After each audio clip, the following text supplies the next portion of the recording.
आपको याद होगा बीते 20 जनवरी को प्रधानमंत्री नरेंद्र मोदी ने अपने मन की बात के कार्यक्रम में एटिकोप्पा टॉयज का जिक्र किया था। पीएम मोदी ने कहा था कि एक समय में ये खिलौने काफी प्रचलित थे और अब टॉय मेकर सीवी राजू ने अपने गांव के लोगों के साथ मिलकर एक नया अभियान शुरू कर दिया है। मेरे प्यारे देशवासियों, नमस्कार। मन की बात में आप सबका स्वागत है। My elder generation, he asked us to find some possibilities to sustain this craft longer. Its ancestry is 600 years. If the craft dies, the tradition vanished. This impacted on 160 households of this community, which lost their livelihood.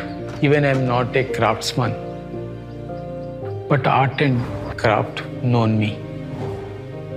एटिकोप्पा toys एक समय में बहुत प्रचलित थे। CV Raju ने एटिकोप्पा toys के लिए अब अपने गांव के कारीगरों के साथ मिलकर नया मूवमेंट शुरू कर दिया है। बेहतरीन क्वालिटी के टॉयज बनाकर सीवी राजू ने स्थानीय खिलौनों की खोई हुई गरिमा को वापस ला दिया है। After Prime Minister Modi ji talked about Etikopaka, the program of Mann Ki Baat, every citizen or every craftsman and artist started focusing on Etikopaka. Mann Ki Baat is a message spread all over, taking the prominence of Etikopaka to every corner in the world. I got astonished because of the insight of our Prime Minister Modi ji. Within 6 months, the artisans community, they got confident. CV Raju जैसी छोटी छोटी कहानियां ही बड़े बदलावों की साक्षी बनती हैं और प्रधानमंत्री जब खुद ऐसी कहानियों को एम्पलीफाई करते हैं तो इससे बदलाव जल्द ही आता है और सरकार की ऐसी ही कोशिशें अब रंग ला रही हैं। भारतीय खिलौनों का बाजार अब पूरी दुनिया में दिखाई देने लगा है और हां, भारतीय खिलौनों के बाजार को आप छोटा मोटा समझने की भूल मत करिएगा। ये कारोबार $1.5 अरब का है और यहां पर समस्या सिर्फ इतनी है कि इस खेल में ज्यादातर खिलाड़ी असंगठित हैं। कुल मार्केट में 90% हिस्सेदारी इन्हीं की है।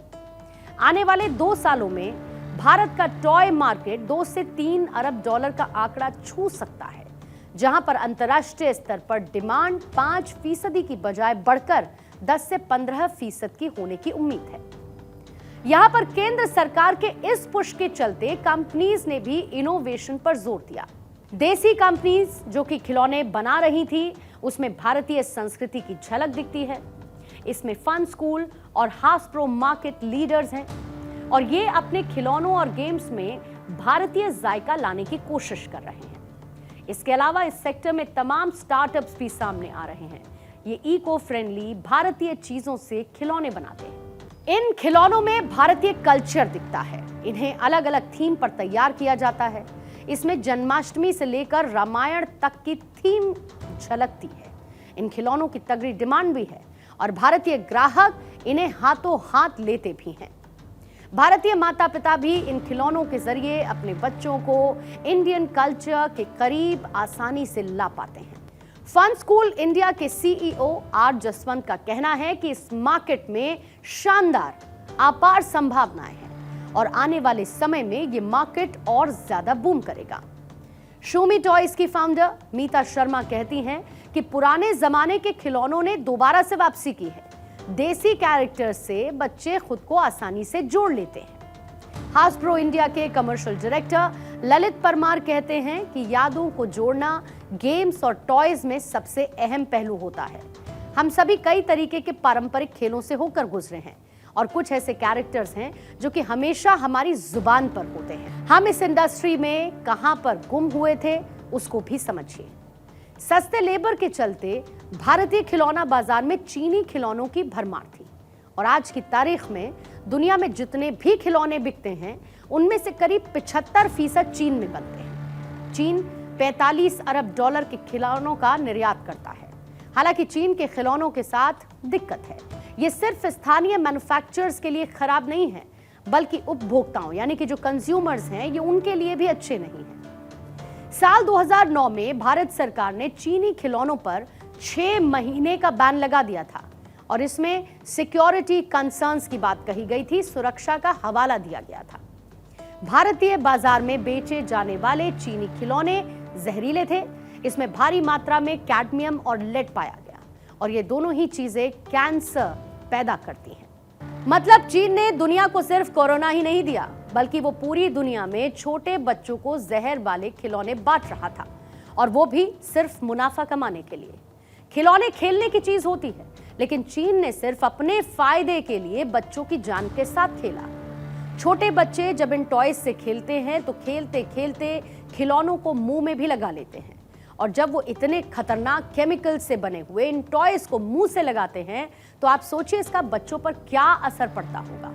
लेकिन ये रिपोर्ट आए कई साल हो चुके हैं और दुनिया भी अब चीन की चालाकी को समझ चुकी है, और यही कारण है कि भारत में चीनी खिलौनों के आयात में 57% की गिरावट देखी गई, जो कि साल 2018 और 19 में $371.69 मिलियन से घटकर साल 2022 और 23 में 158.70 मिलियन तक पहुंच चुकी है।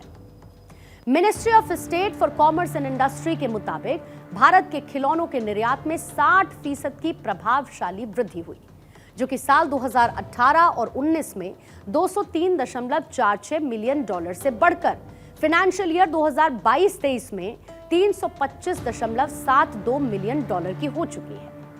भारत ने यूएई और मिडिल ईस्ट के साथ मुक्त व्यापार समझौते पर हस्ताक्षर किए, जो कि मेक इन इंडिया खिलौनों के लिए जीरो ड्यूटी मार्केट में अपनी पहुंच बनाने के लिए अवसर प्रदान करता है।